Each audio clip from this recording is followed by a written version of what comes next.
Hello, Amber again.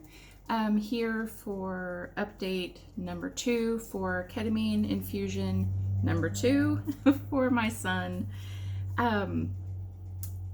First, I want to answer a question that I had on infusion number 1 video. Someone asked how long the infusions are supposed to last. So, from what I'm gathering from all the videos that I've watched of other people's experiences, and also the research that I've done from professionals, everybody's different. So it might not work for one person and work wonderfully for the next person. So what I did learn is that traditional treatments for depression medication has about a 35% success rate, and the ketamine infusions have a 70 to 80% success rate. So that's a huge difference. That's like amazing. So like I said, it might not work for some people, and then for some people it might work wonderfully. They might need to go back in 1 month for a booster, which is just one infusion treatment. Somebody might need to go back in 2 or 3 months. Somebody might need one in 6 months. The clinic that we're going to, they said that all of the teenagers that they've treated, they have a 100% success rate with the teenagers, and they've only had one teenager come back for a booster after 1 year.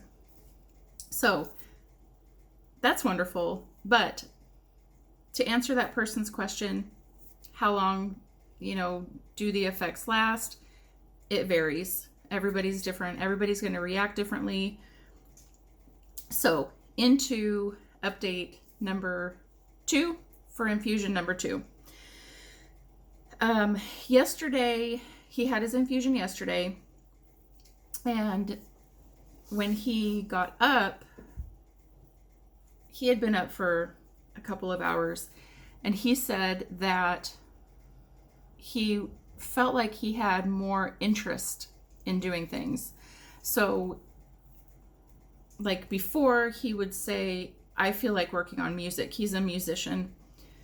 I feel like working on music. But then that thought and that desire would pass in 30 seconds, a minute, and then he would have no desire anymore. But he said yesterday he felt like he had that desire and it was lasting for like 10 minutes. So that is wonderful progress, for him to feel like he wanted to be productive and do the things that he's interested in, like working on his music and skateboarding, and he actually continued to feel that desire. That's amazing, because like I said in the last video, a lot of times he doesn't even leave his bedroom, much less leave the house. So let's get into how the infusion went yesterday. When we got there, they took us back into the room for the little meeting, and she asked, how he was feeling. He let her know about what I just talked about, how he felt like he wanted to do things. She had him rate his depression and anxiety. He rated his anxiety at a 5 and his depression at a 6 or 7. So we went back into the treatment room. They got his IV in, got his blood pressure and heart monitor all set up, and then they started the infusion at 4. 5 minutes later, he said, okay, it's kicked in, and he starts giggling. And then a few minutes later, he said that his face was numb. At 15 minutes, he says, this time it's hitting me harder. I feel like they gave me an increased dose. He was being pretty quiet, actually. The first infusion, he was pretty talkative and very giggly, but there was about 10 minutes or so that I didn't hear him giggling,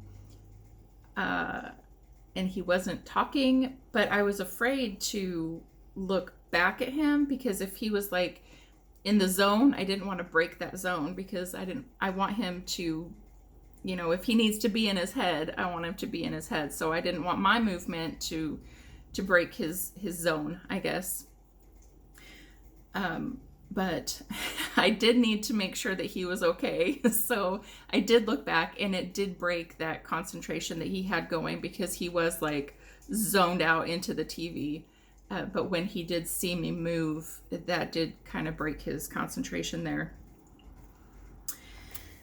Let's see, looking down at my notes so I don't forget anything. Oh, he actually stayed on one video on the TV this time. And it was a video of Iceland by Scenic Relaxation on YouTube. If you want to watch a beautiful video, go watch that video, because I myself had a hard time looking away from the TV. That video was amazing. He really, really enjoyed that video.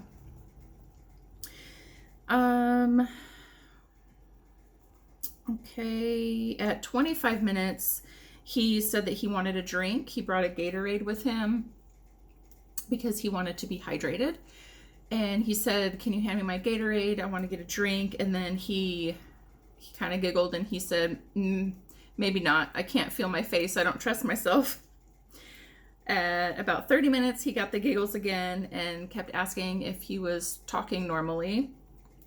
This time, he did have a little more trouble talking. He was slurring a little bit more and having a harder time actually getting the words out. At 35 minutes, he says, "I just saw a tiki man in the lava." It starts laughing. There was, in the Iceland video, there was a lot of the videos. It was just a lot of different videos of the scenery around Iceland, and several of the clips were volcanoes. And he said he kept seeing eyes in this video. On his first infusion, he kept saying that he was seeing faces in the trees because he was watching the rainforest for the majority of the first infusion. And then at 40 minutes, the machine started beeping. The infusion was over. The nurse came in, turned it off, removed the line, and then just kind of left the room and let him hang out for a little while. After about 10 minutes, she came in and she put the recliner back up into the sitting position. And he said, "Whoa, there's no way I'm walking right now." So she said, "That's fine. You know, take your time. I'll be back in a few minutes." He was just really dizzy. So he didn't feel safe at that point to get up and start walking to the recovery room. After about 5 more minutes, she came in and he walked over to the recovery room. And by this time, he was actually pretty good. We were just kind of talking about the Iceland video. He said in the room, during the video, he said, "Let's move there," which I agreed because it's gorgeous. Then he says, "If you're ready, we can go. I'm fine." So we left. We got home. He had some dinner. He actually ate 2 different things for dinner, and he ate throughout the rest of the night, which was actually pretty cool because he doesn't really eat. He has a really hard time eating. So there's days where he won't eat at all, but he just could not get enough food last night. And then at about 10:40, he came down from his room and he said, I feel like I can really tell a difference now. He said, "My depression doesn't feel as intense as it usually does." His depression, for some reason, gets worse at night. So he is depressed throughout the day, and then at night it gets really, really bad. And he said, "I feel like it's just not as bad, but the anxiety is still there." So that is wonderful. That's amazing to hear. That's great progression, amazing improvement, and really excited for the next 4 infusions to see what other improvements are going to come along. I'm hoping that it will start helping with his anxiety, because his anxiety is really, really bad. He does take 2 different anxiety meds, and he still has panic attacks. So his anxiety is really bad. But I feel like if we can get the depression under control enough, that will kind of roll over into the anxiety. That's my hope anyways. We'll see what happens. But yeah, I'm just really excited to already see him feeling improvements with these treatments. So that's update number 2. The 3rd infusion is tomorrow. So I might do an update tomorrow after the infusion, because on Saturday I have to go pick up my husband. I'll have to figure out the times. So update number 3 will either be tomorrow or on Saturday. Either way, update number 3 will be coming. So, okay, that's it for infusion number 2. I'll see you soon. Bye.